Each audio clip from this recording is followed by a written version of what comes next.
15,000 plus airplanes. Most people agree on that.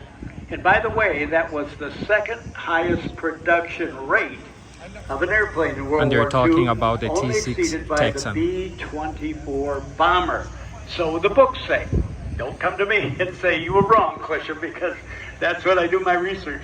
And all right, so over 15,000 built. Now the assembly line was started up in Canada in the 1950s. Around 1952, a company called the Canadian Car and Factory Company, who had been building airplanes during World War II, they cranked up another production run. And when you ask about why they did that, an aging airplane from the 30s,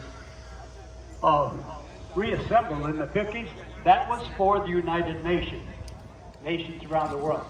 In the text, it said that 70 nations from around the globe used this aircraft as a trainer.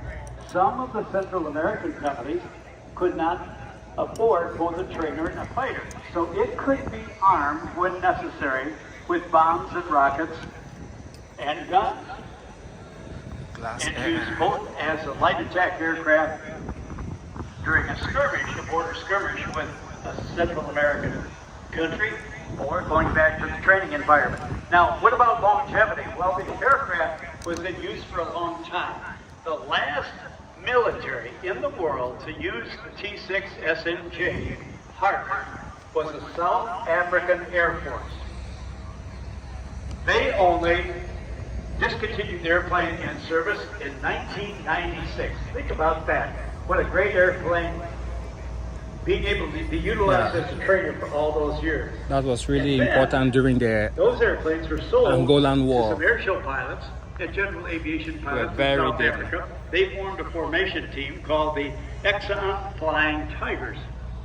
And one of their specialties, and this has been, they visited here throughout the years too. They came all the way from South Africa and were in the campgrounds. They got a chance to meet the Aeroshell aerobatic team and some of the T6 racers. They had a good amount of camaraderie. Okay, Jim is pointing to our far right. I can start to hear noise.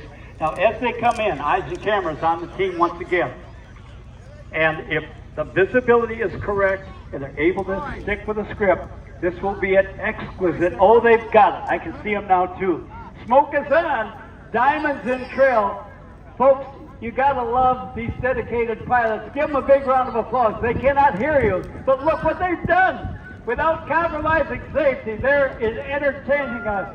Look at that formation. Look at the spacing between the airplanes. Training, discipline, and a purpose.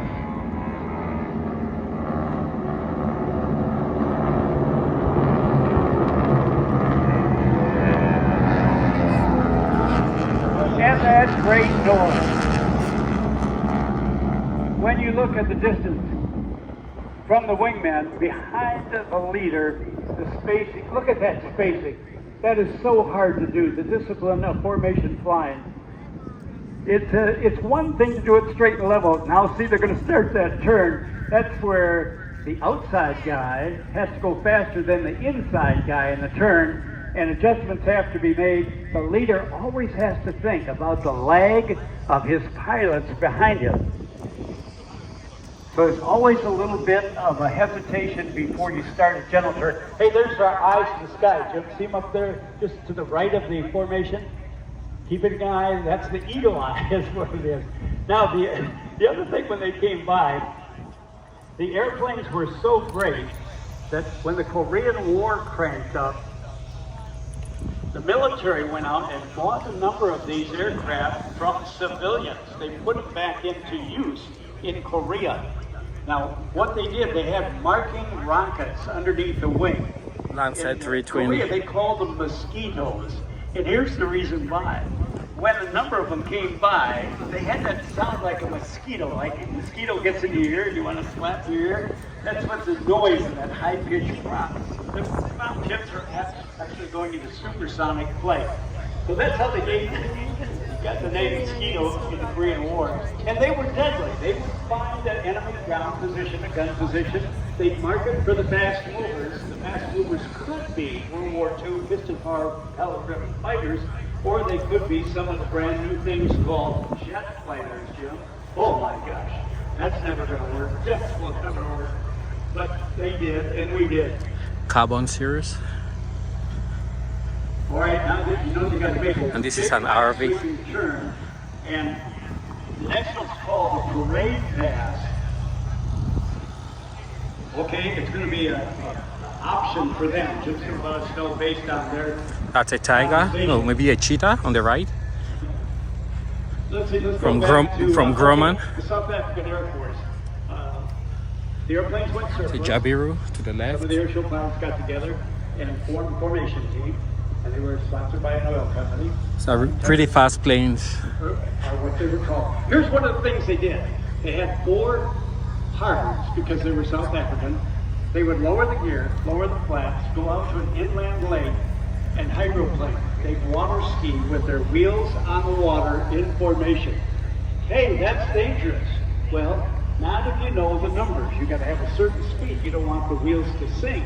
But they will skim across the water like a flat rock. So the tail would be up, of course, if they just want to have the tail down. They'd have a certain speed, and there they were. And it was on film, so it's the truth. Those guys were here at the area, just talking with these guys. I said, how'd you do that? He said, it's a piece of cake. It's a lot of fun. Come with us. We're going to Lake Winnebago. I was busy that day. All right, now, eyes to the sky. As they change that massive formation. And again, what are we doing? We're celebrating. Wow, how do you the check the oil on this thing? This great airplane from North American Aviation. Well, North American Aviation went on to do some great things.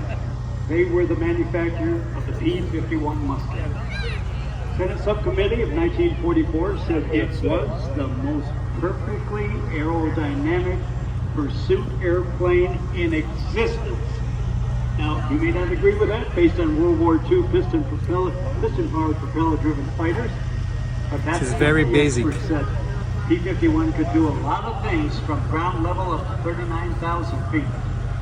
Armed with 6 guns and approximately 500 gallons of fuel, they could follow our long-range daylight 4-engine And it's a fabric cover. bombers deep into the enemy territory and back, thus reducing the terrible Huge wheels. down rate of our B-24s and our B-17s.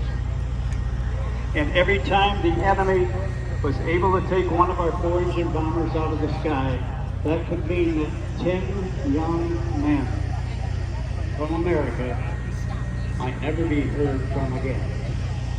And there would be a golden star when they were from the U.S.